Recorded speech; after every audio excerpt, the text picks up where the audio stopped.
Welcome to another episode of The Brand Called You. It's a podcast and a video show that brings you leadership lessons and wisdom from really fascinating people from all over the world.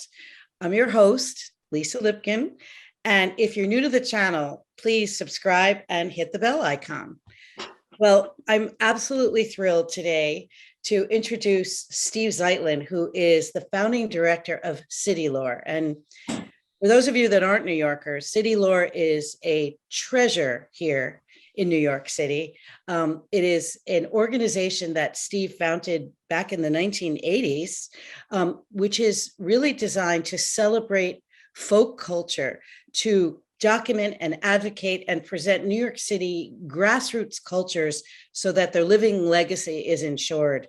And it also celebrates the history and places and traditions that are so special to New York. Mostly what I find absolutely fascinating about Steve's work is that he goes out of his way, and all the members of his organization do, to find people that aren't necessarily the best sellers of their work, who don't announce themselves, who often are hiding under the radar. But these are people in communities that bring so much to their fellow citizens, people that quietly bring to life the spirit of the city, the ethnicity, the culture. And I'm a big fan of his work, and I'm delighted to speak to him today. So welcome, Steve. Well, thank you, Lisa. So you started as a folklorist, if I'm correct. Is that true? That is absolutely correct.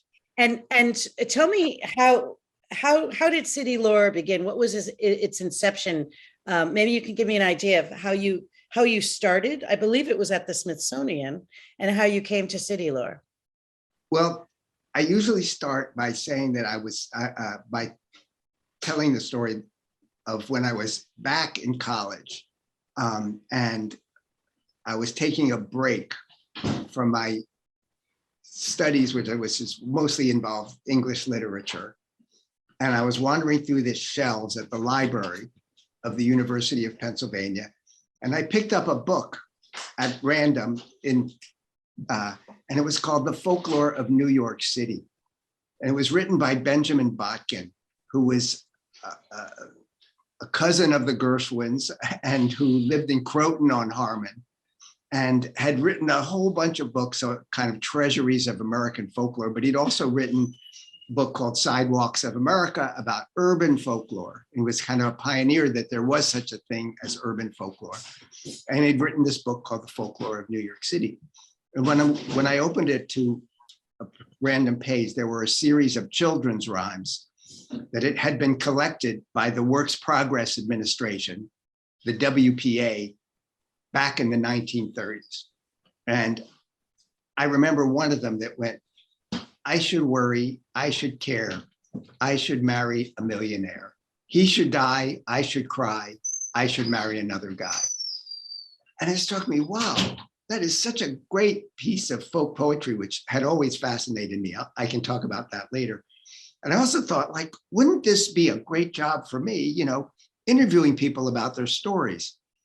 And then in a conversation with my literature teacher, he mentioned that there was a place at the University of Pennsylvania, in fact, where you could get a PhD in folklore. And so to the consternation of my parents, I signed up for it and ended up getting a PhD in folklore just at the time when the bicentennial was happening at the Smithsonian, the bicentennial, which is, there's another bicentennial coming up now. So that shows you how many years I've been doing this. And I went to work for the Smithsonian for a program that I had suggested to them called Family Folklore. And the idea was that we would interview anybody who came to the festival about their family stories. And we ended up doing that and doing a book about it as well. And my parents always thought, maybe it turned out okay because he was working for the Smithsonian as a folklorist. And I like to tell the story that I kind of got my comeuppance one day thinking how great it was to be a folklorist at the Smithsonian when I was giving a talk on Jewish humor, of all things. And an elderly gentleman stood up to introduce me. And he said, I'd like to introduce Steve Zeitlin. And he couldn't read too well. And he was looking down at his paper. I'd like to introduce Steve Zeitlin, who for 8 years worked as a florist for the Smithsonian Institution. He misread Folklore, and he said I was a florist for the Smithsonian. I decided pass. Both of us gather things. They gather roses, we gather stories. I mean, it is kind of being a florist. Steve, I don't know if you knew this about me, but the reason I became a storyteller was I was asked to tell some stories on a historic boat that the Smithsonian had that docked at South Street Seaport. They hired me to tell stories on board, and I didn't know anything about New York stories. And I ran to the library, and the first book I found was B.A. Botkin's book, New York Folklore. And by the way, my credit rating is still down because I stole that book out of the library and never returned it. I was so mesmerized by those stories that it single-handedly started me on my love of New York history and being a storyteller, was that book. It was, for me, I was drawn not to the poetry, but to the stories of the criminal activities and how clever the pirates were and the swindlers of New York. That was the thing that fascinated me.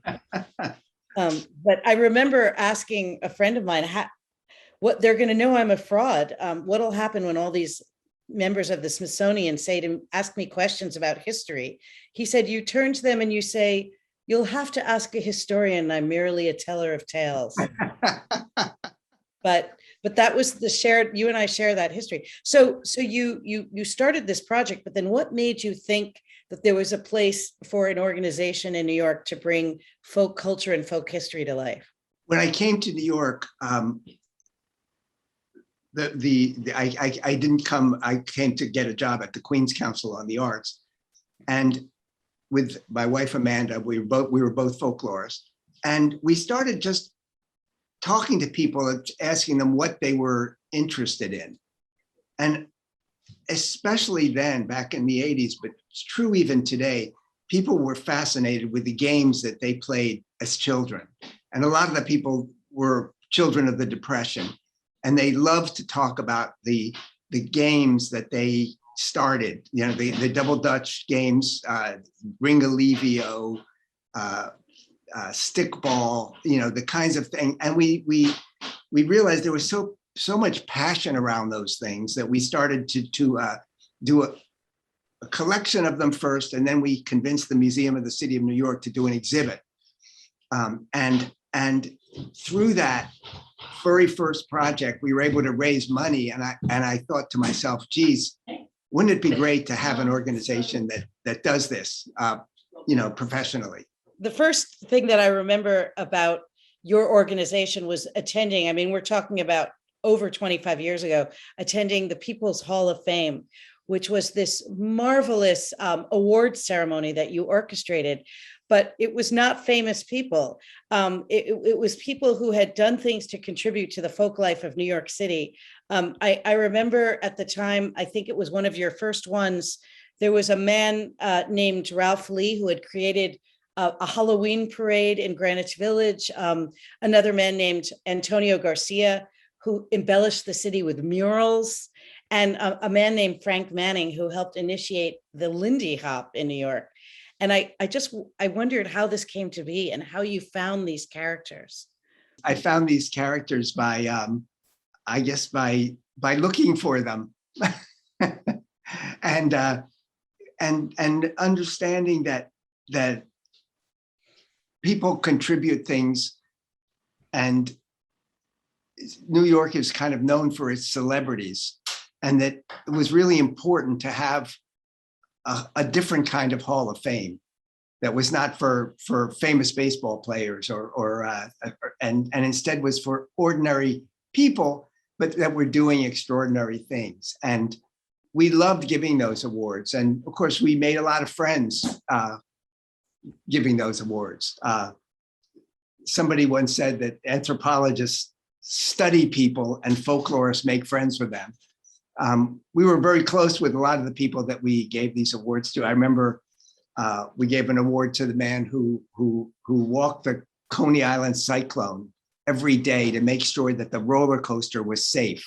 And it's the old wooden roller coaster, and he had to walk the planks to make sure it was kept safe. Or the guy who started the first Indian sweet shop in New York City. He was such Tariq, and he would, ever since we gave him the award, he would always bring samosas to every City Lora event, and still does to this day. So these were really beloved people that we got to talk to and know, and and who define the city in a way that Broadway and the Metropolitan Museum don't. There's another layer of what makes New York great, and I think you probably would agree that we put up with New York because of the people here, and the incredible characters that New York attracts. I'll give you an example. One of my favorite people, who we're never able to give People's Hall of Fame award to, but he was a homeless man that I met on the 2nd Avenue subway, and he was very philosophical. He was always playing chess games, like with himself on the subway platform. So I knew he had to be an interesting guy. And he called himself a volunteer humanitarian who was in the subways to tell people when the subway was late, and if they were lost in the subway, because he thought the announcements were totally garbled, which in fact they were. I'll read you, his philosophy that he told me, which I thought made such a great poem, which there's so much wisdom in. He said, too many things go wrong and not enough things go right. Wrong is what makes the world go round. Wrong is king. Wrong rules. Wrong dominates. The world is actually geared to go wrong. There's too many ways for things to go wrong, and it's impossible for everything to go right. And I always took that to heart. I'd always thought, such a wise guy, and living in the subway, it's he always said, he had his things taken by the cops once when he was caught peeing in the subway, and behind not when anybody was there, but he was arrested, and then they took all his things, and he went to get his things back, and they asked him for an ID, and he said, "How's a guy like me to have an ID?" He said, "If to get an ID, you need an ID." He said, "I don't have a social security card. I don't pay taxes." He said, "I don't want any part of it." I thought there was a lot of wisdom in that. It makes you kind of rethink the way you live your life. Yeah, I would love to hear, giving attention to people that are normally overlooked, which is really what you're doing. How does it, when you would give awards to these people, it reminds me of the Wizard of Oz, when you would, hand a medal to the Scarecrow. How did it transform the people whom you gave the awards to, or who you recognized? Did you feel your impact? Does recognition do something to people who've been anyway quietly doing this all their lives? Yeah, and we give them what we call a token of our esteem, which is an old subway token, a very large version of an old subway token. Before subway cards, there was a subway token, which is kind of a symbol of New York, and we had a sculptor make a bronze version of it, and people were very touched by it. It's like that nobody had ever given them an award before. But what you find is that when you see somebody win an Academy Award, that person has probably been winning awards every year of their life since they're 12 years old. And these people had never won any kind of award. So they were very touched. We gave an award a lot of people told us that they were the first we were the first people to ever notice that what they did was important. So we still continue to do the People's Hall of Fame, and we've done it on thematically for the last few years. We gave the last time it was on waterfront heroes. You know, Naima Ram, for instance, who lived in the Fulton Fish Market and painted the fishermen, and made it a whole career of actually having an apartment inside the Fulton Fish Market and painting the fishermen that worked there. So the man the tinsmith who repaired the Statue of Liberty, for instance. So these are the kinds of people that we've continued to honor and to appreciate. There's something very touching in an age where your value is really measured by how many hits you get on Facebook. There's something really touching about the way the invisibility of the people that you celebrate and recognize. Mm-hmm. And I don't know where that comes from in you. Were you always kind of moved by the disenfranchised or the unsellers or the invisible ones? Yeah, and I was, I sort of feel like people assume that the meaning of life is, let's say, in a great book they read or a great movie they see.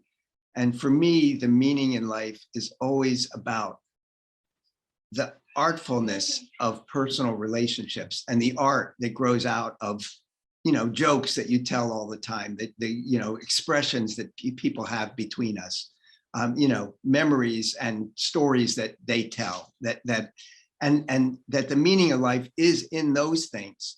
And that, yes, a book can inspire you in certain ways, but you have to judge your life and remember your life and think of what is great about your life,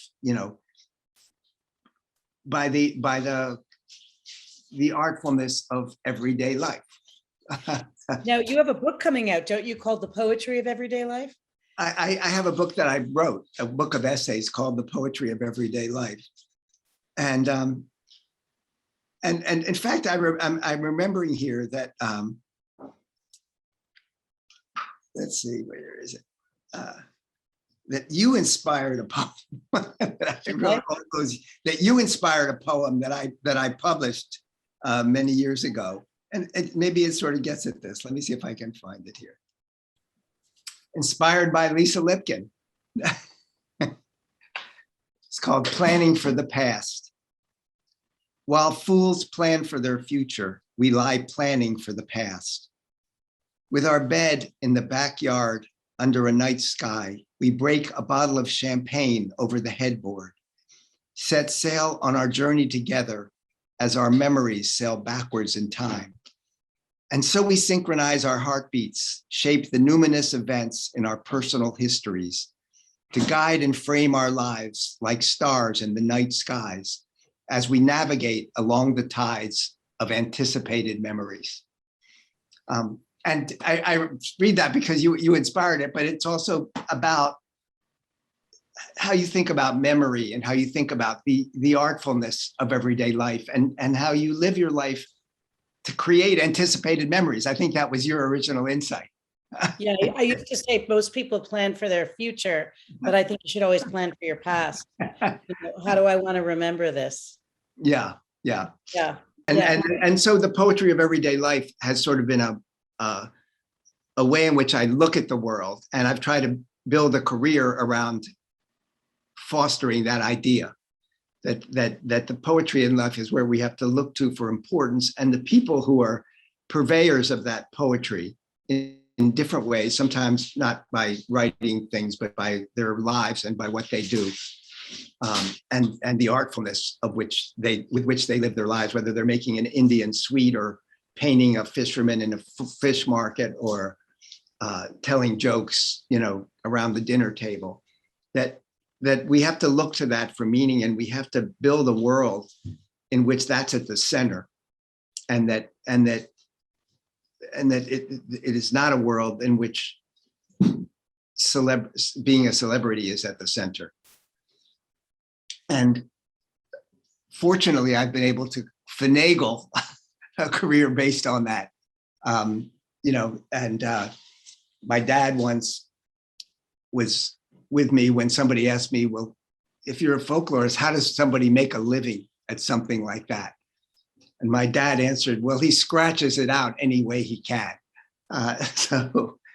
City Lora is constantly raising money to do things. And we also do a lot of work bringing artists into schools as well. That's a big part of what we do. And we also do a lot in trying to preserve neighborhood landmarks that are really important to neighborhoods, and that might not be might